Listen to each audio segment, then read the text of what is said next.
கரிமலை ஏற்றம் கடினம் கடினம் துணை வர வேண்டும் ஐயப்பான்னு பாடுற அளவுக்கு இந்த ரூட்டு ரொம்பவே கஷ்டமாக இருந்தது. ஏன்னா இது வந்து செங்குத்தாக ஏறிச்சு இந்த மலை.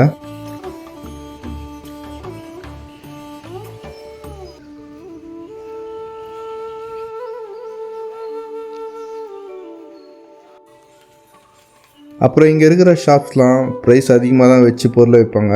ஏன்னா வெஹிக்கிள் டிரான்ஸ்போர்ட் இங்கே கிடையாது.